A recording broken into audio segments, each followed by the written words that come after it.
Good morning, everybody.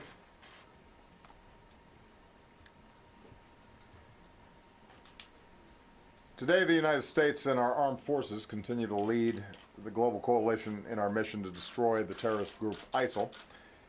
As I outlined in my speech to the nation last weekend, our strategy is moving forward with a great sense of urgency on 4 fronts. Hunting down and taking out these terrorists, training and equipping Iraqi and Syrian forces to fight ISIL on the ground, stopping ISIL's operations by disrupting the recruiting, financing, and propaganda, and finally, persistent diplomacy to end the Syrian civil war so that everyone can focus on destroying ISIL. I just had a chance to meet with my National Security Council as part of our regular effort to review and constantly strengthen our efforts, and I want to thank Secretary Carter, Chairman Dunford, and Vice Chairman Selva for hosting us and for their leadership of our men and women in uniform. We heard from General Austin, who is leading the military campaign in the region, as well as General Votel, whose special operations forces are playing a vital role in this fight. I want to provide all of you a brief update on our progress against the ISIL core in Syria and Iraq, because as we squeeze its heart, we'll make it harder for ISIL to pump its terror and propaganda to the rest of the world.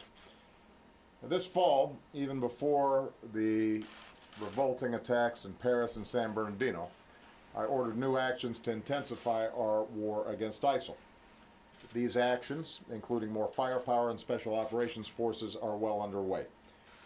This continues to be a difficult fight. As I said before, ISIL is dug in, including in urban areas, and they hide behind civilians, using defenseless men, women, and children as human shields. So even as we're relentless, we have to be smart, targeting ISIL surgically with precision. At the same time, our partners on the ground are rooting ISIL out town by town, neighborhood by neighborhood, block by block. That is what this campaign is doing. We are hitting ISIL harder than ever. Coalition aircraft, our fighters, bombers, and drones have been increasing the pace of airstrikes, nearly 9,000 as of today. Last month in November, we dropped more bombs on ISIL targets than any other month since this campaign started. We're also taking out ISIL leaders, commanders, and killers, one by one. Since this spring, we've removed Abu Sayyaf, one of their top leaders, Haji Mutaz, ISIL second in command, Junaid Hussein, a top online recruiter, Muhammad Emwazi, who brutally murdered Americans and others, and in recent weeks, finance chief Abu Saleh, senior extortionist Abu Mariam, and weapons trafficker Abu Rahman al-Tunisi. The list goes on. We're going after ISIL from their stronghold right in downtown Raqqa to Libya, where we took out Abu Nabil, the ISIL leader there. The point is, ISIL leaders cannot hide, and our next message to them is simple: you are next. Every day, we destroy as well more of ISIL's forces, their fighting positions, bunkers, and staging areas, their heavy weapons, bomb-making factories, compounds, and training camps. In many places, ISIL's lost its freedom of maneuver because they know if they mass their forces, we will wipe them out. In fact, since this summer, ISIL has not had a single successful major offensive operation on the ground in either Syria or Iraq. In recent weeks, we've unleashed a new wave of strikes on their lifeline, their oil infrastructure, destroying hundreds of their tankers, trucks, wells, and refineries, and we're going to keep on hammering those. ISIL also continues to lose territory in Iraq. ISIL had already lost across Kirkuk province and at Tikrit. More recently, ISIL lost at Sinjar, losing a strategic highway. ISIL lost at Baji with its oil refinery. We saw the daring raid supported by our special forces, which rescued dozens of prisoners from ISIL, and in which Master Sergeant Joshua Wheeler made the ultimate sacrifice. So far, ISIL has lost about 40% of the populated areas it once controlled in Iraq, and it will lose more. Iraqi forces are now fighting their way deeper into Ramadi.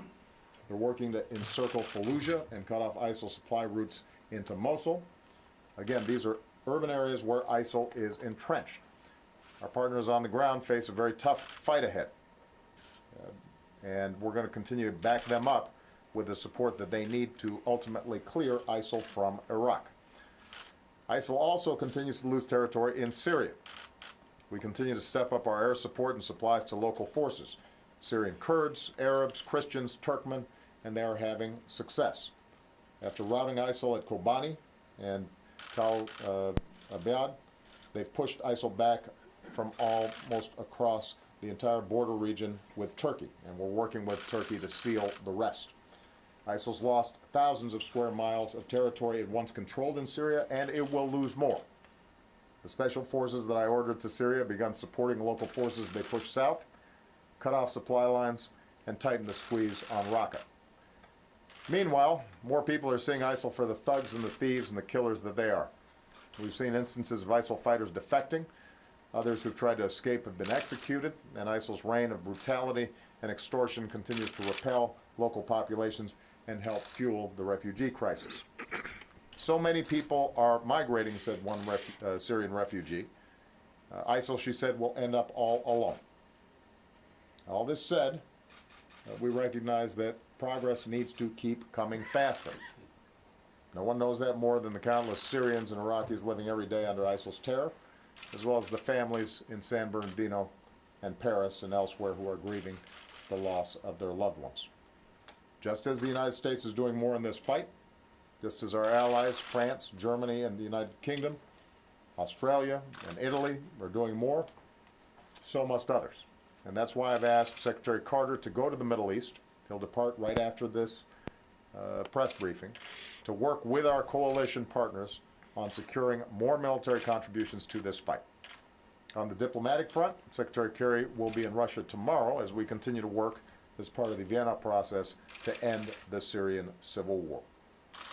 Meanwhile, here at home, the Department of Homeland Security is updating its alert system to help the American people stay vigilant and safe. And as always, our extraordinary men and women in uniform continue to put their lives on the line in this campaign and around the world to keep the rest of us safe. This holiday season, many of our troops are once again far from their families. And as your Commander-in-Chief, on behalf of the American people, we want to say thank you.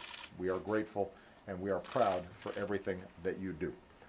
Because of you, the America that we know and love and cherish is leading the world in this fight. Because of you, I am confident that we are going to prevail. Thank you very much, everybody. President, forces fighting